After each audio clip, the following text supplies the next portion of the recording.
this is the first camp I can enjoy myself and be back. My headspace that I'm in now is way better than what I was before, and that's the only thing that matters to me.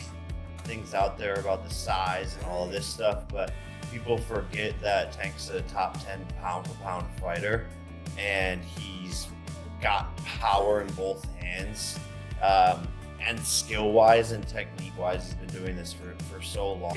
I feel like Tank has the edge for sure. He's a real fighter, I got skills, a high IQ fighter.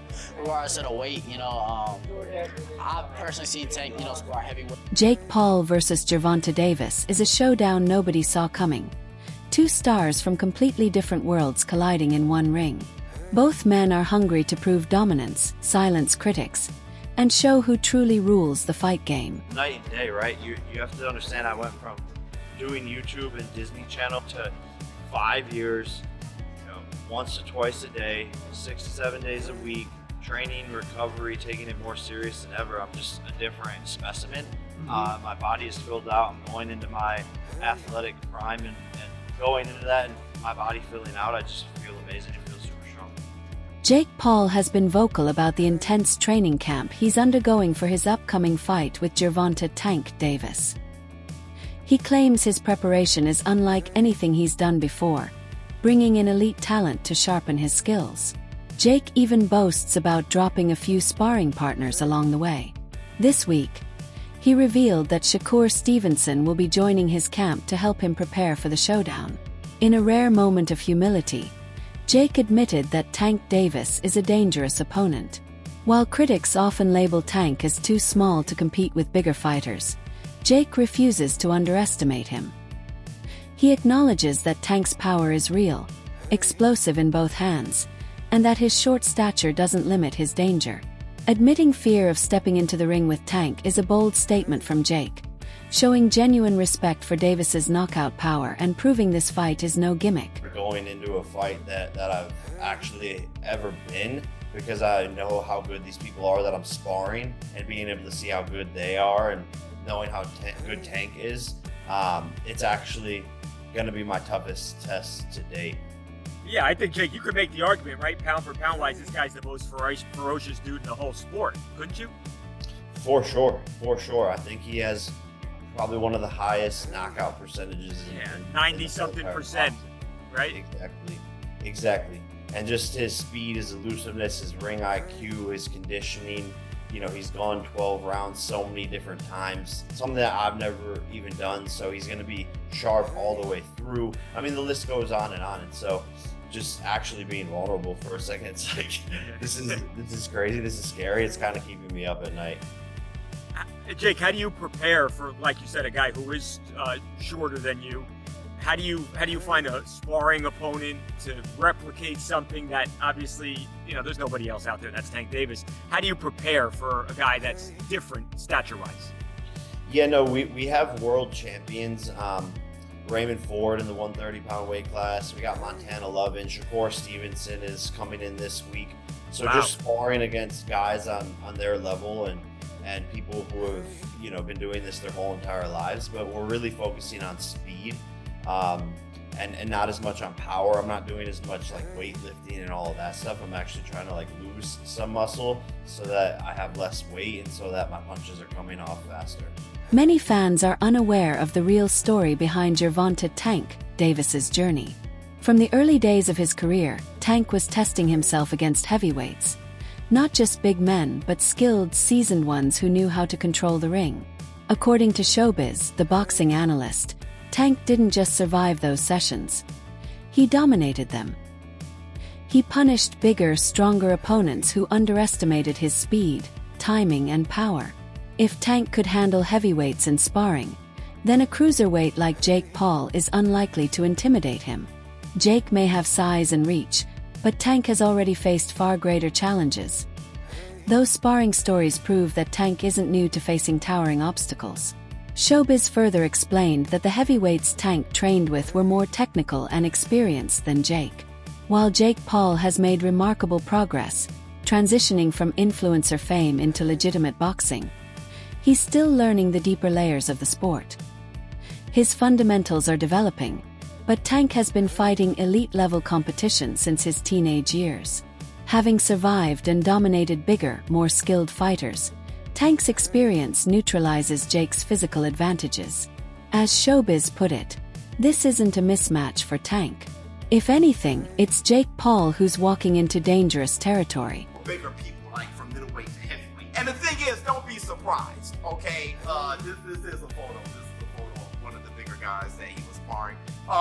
But in the past, you know, like maybe a few years ago, he was fighting a guy in Mayweather's camp. He was a bigger guy. I think he was like a middleweight or something like that. He was whooping his ass. One time he was like on live whooping a bigger guy's ass. I mean, he's just beating bigger guys like middleweights and stuff. He's done that in sparring forever. Remember this story? I brought it up a million times and I've showed this clip a million times, but on Ellie set back. This story of this guy seeing how Gervonta Davis knocked out this heavyweight. Tell me the story. What happened? What's the one boy name? No, don't say a name. I don't want to embarrass anyone. Oh, no, you're right. But tell people what happened.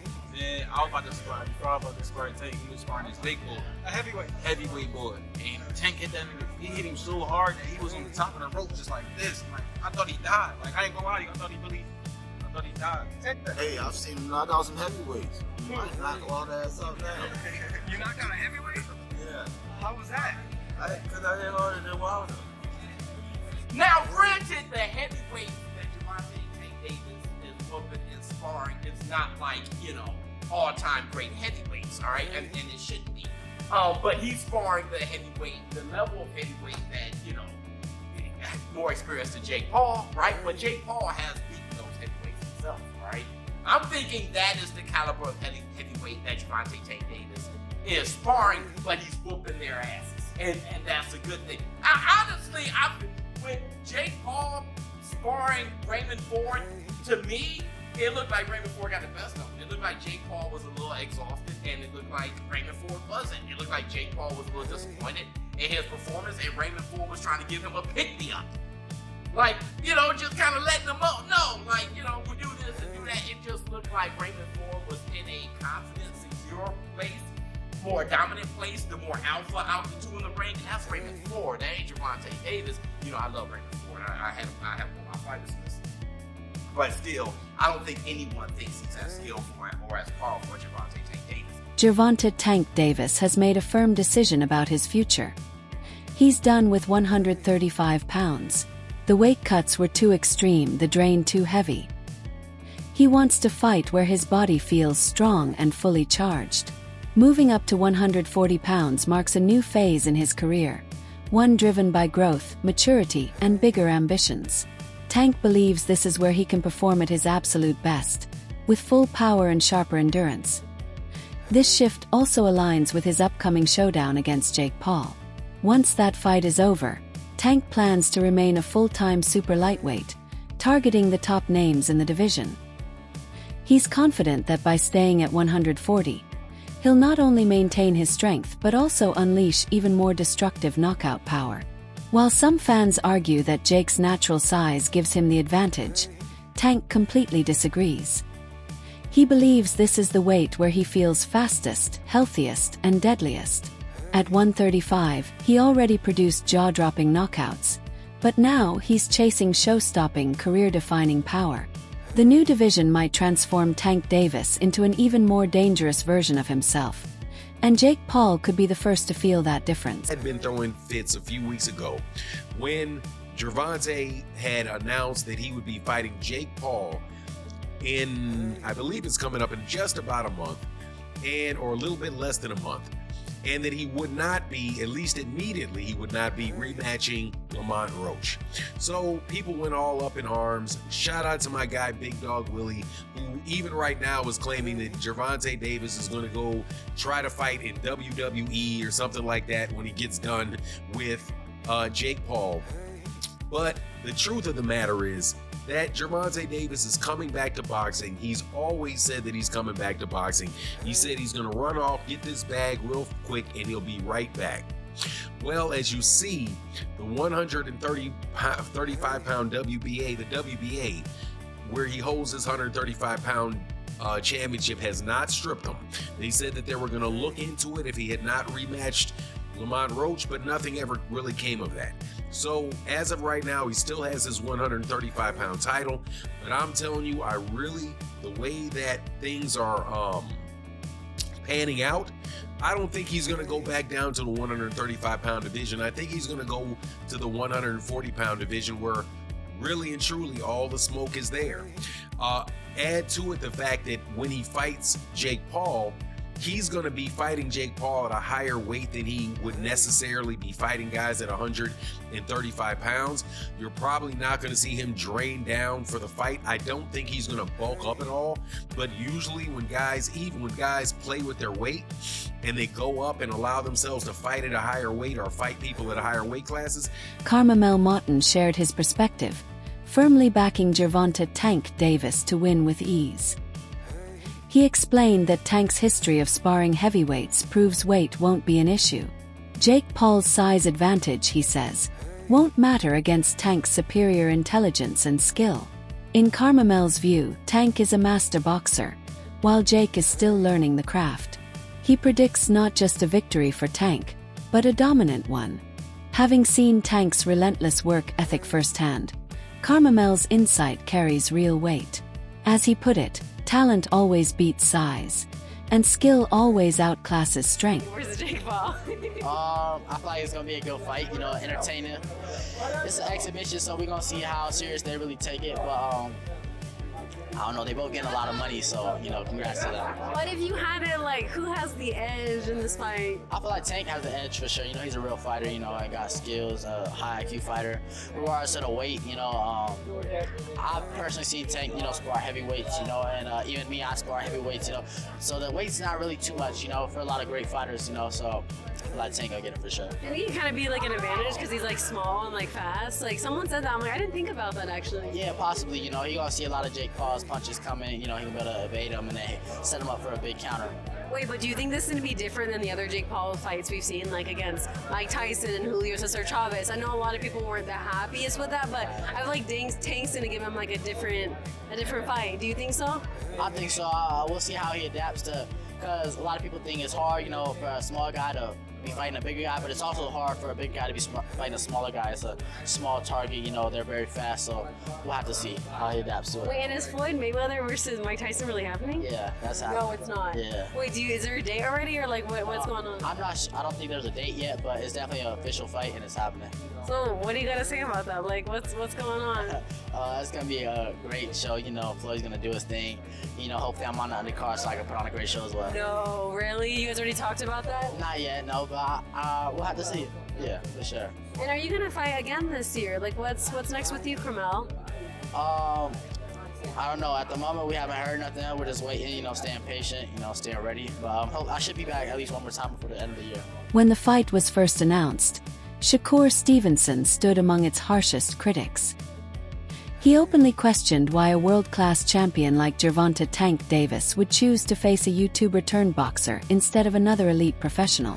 To Shakur, the matchup felt like an insult to the sport he's dedicated his life to mastering.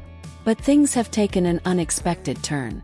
Reports now suggest that Jake Paul offered Shakur a lucrative deal to join his training camp, helping him prepare specifically for Davis's fighting style. The news has sparked controversy and confusion among fans. Analysts point out that if Shakur truly viewed the fight as a mockery, he would have avoided any association with it. Instead, once the right offer appeared, he decided to get involved. The same event he once dismissed as a circus is now one he's actively helping shape. Observers say this situation perfectly highlights how quickly opinions in boxing can shift when serious money enters the equation. A lot of money to help in the camp. It's easy money to come spar somebody or whatever. Go get your money, right? But what's funny to me is for someone who had nothing positive to say about this fight, and someone who was critical of Tank Davis for taking this fight, and tried to shit on Tank Davis for taking this fight, he sure is doing whatever he can to be a part of it. He sure is doing whatever he can to be a part of the fight. And then to take that a step deeper and a step further, for someone who doesn't want to talk about Tank Davis anymore, he sure is making moves to ensure that he is continued to be mentioned with Gervonta "Tank" Davis. Shakur Stevenson is not stupid. The new firm that he hired to do his PR work and get him to do these interviews and try to enhance his brand, they not stupid. Jake Quinn's not stupid. Josh Dubin not stupid. The people around Shakur Stevenson have been building social media brands, building boxers, and building talent in different industries at the same time. I mean, for a long time. They know how this shit works. They not dumb. They know the conversation that is going to surround Shakur helping Jake Paul. Tank Davis, his biggest rival, going to camp to help Jake Paul. If Jake Paul has any kind of success in the fight, Jake Paul was successful because Shakur Stevenson is on a different level and he helped prepare Jake Paul for the fight with Tank. That's why Jake Paul did so good. They know this, bro. And to me, that's the problem that I always have with these guys like Shakur Stevenson. You can throw Lamont Roach in there. You can throw Devin Haney in there, bro. You can throw Keyshawn Davis in there if you want to. My issue is they won't admit what it is. And I guess it's an ego thing, it's a pride thing. I get it, bro. Offset offered a different angle, focusing on the physical dynamics of the fight. He believes Jake Paul's natural size and strength could give him a genuine shot at victory. The weight difference, Offset says, is undeniable, and if Jake lands the perfect punch, it could change everything. Still, he doesn't overlook Gervonta "Tank" Davis's extraordinary skill. Offset highlights how Tank can dodge, counter, and make opponents miss with surgical precision. While he slightly favors Jake because of the size factor, he admits Jake might struggle to land clean shots at all. To Offset, this matchup represents a thrilling battle between raw power and refined technique. A big, aggressive challenger taking on a smaller but far more polished champion. You saw Jake Paul and Tank Davis? I don't understand how that's happening though. I mean, that's kind of what Jake Paul does, right? Nigga 7'8". I'm not saying 7'8", but niggas So what? 6'4". So you think Jake wins? Yes. This is kind of like the Mayweather versus Logan Paul fight. And Mayweather, he got the better of Logan for sure. I think Logan's even bigger. Then Jake? Fuck no. Logan's bigger than Jake, yeah. Like bigger, yeah. But Jake's now a more experienced boxer than probably Logan was at that time. I don't know. That weight shit, man, that shit is a real thing. What's the odds on that shit? I wonder. Not out yet? Who do you think will win out of Canelo? I don't really follow boxing like Canelo, that. man. I like my boy, but Canelo's just Canelo's a beast. He not old. He still got it. He hit hard as a motherfucker. And then like the fighters he fought and lost to was some dogs though. Like most people won't get in the ring with him, so it's like I feel like I don't know. Cause he got this, I don't know. I feel like he gonna win though. What's that? What's the odds on that? Oh, so that Davis is -205. Jake Paul +155. Wow, that's tight odds. Tank Davis is -205. Jake Paul's 155 opening odds. Dude, that's crazy. I don't know. Tank 5'2", though, but it's like he's like so short. Fast. Yeah. You know what I'm saying? The height difference is like, crazy. Is Jake even gonna be able to hit him? Like, he's probably so fast. Tank's gonna be able to hit Jake. He's short though. Tank's gonna hit him a lot, right? How tall is Tank? 5'7"? He's like 6'3". So different. That's no, I know. He's 6'3" and big. Now technique, he got him in technique because he's for sure. Yeah. But I don't know. I gotta see that fight. That shit sound crazy. You gamble on football? You sports bet? Pay him a lot of money to that fight. Oh, they're making so much money. Analysts have pointed out that much of the criticism directed at Gervonta "Tank" Davis doesn't come from genuine concern for boxing. It comes from envy. They argue that jealousy has followed Davis since the start of his career. And now, with the potential to earn an enormous payday from this fight, that envy has only grown stronger. Many of those criticizing him, analysts say, would jump at the same opportunity if it were offered to them. Instead of celebrating Davis's success, they choose to attack his choices. In truth, most of the negativity surrounding Tank stems from those wishing they were in his position. Fire! I get the chance to pick a great business mind brain and help give him some game in the process. I'm down. Oh, we know you're down. So for one, you look like you hating on Tank, bro. Like you specifically. Two, this is the same guy that said he's not watching the fight, but now you're somewhat taking part in the fight because you're trying to gather or help prepare Jake Paul for the fight. And then this is what Shakur Stevenson does, in my opinion. Shakur will make questionable choices, do certain things, right? And then afterwards, he'll be like, yeah, now that I got y'all attention, y'all, I got everybody mad at me. Bro, the stuff you're doing is weird. You know what I mean? And it's almost like, to me, it's almost close to like Karen behavior, in the sense that Karens, you see some of these Karens and they do all this extra stuff and then act like the victim. And I told you that's one of the main problems with Gen Z, right? Where Gen Z, they will do just weird things, make weird choices, make weird decisions, and then they'll act like, man, I'm Tupac, me against the world, everybody's against me. Everybody's not against you. You're just doing weird things. You're making weird decisions. It's weird behavior, so on and so forth. So let's ultimately recap. We got to do the Boxing Ego recap to see what's really going on here. There's ongoing debate about the rumored payouts for this fight. Figures between $20 and $40 million seem reasonable to most analysts, but claims that both fighters could make nearly $200 million each have sparked skepticism. Many in the boxing world believe those numbers are exaggerated, too good to be true.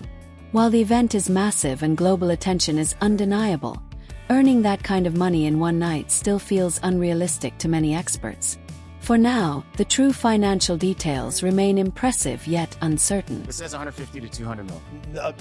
That'd be the most any athlete's ever made in one event, in one night. Where are they getting that money?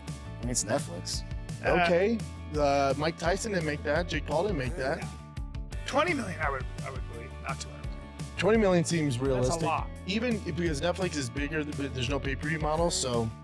And Gervonta is a big pay-per-view draw, especially for being a lighter weight class. Yeah. So 20 to even 40 I can get. That's a lot. 40 I can understand. When push comes to shove, though, you know, like Canelo's getting that 40. Yeah. But Gervonta Davis, he was, especially on Showtime, he's a big pay-per-view star. Yeah. He's a knockout artist. 200 mil is just completely false. Man, I mean, swipe. What it says? Swipe to read more. What else does it say? No, there's nothing there. That was probably from the original. God, Jake is so much bigger. Yeah, man. That's it for today's video. Stay tuned for more boxing updates, news, and fight breakdowns ahead.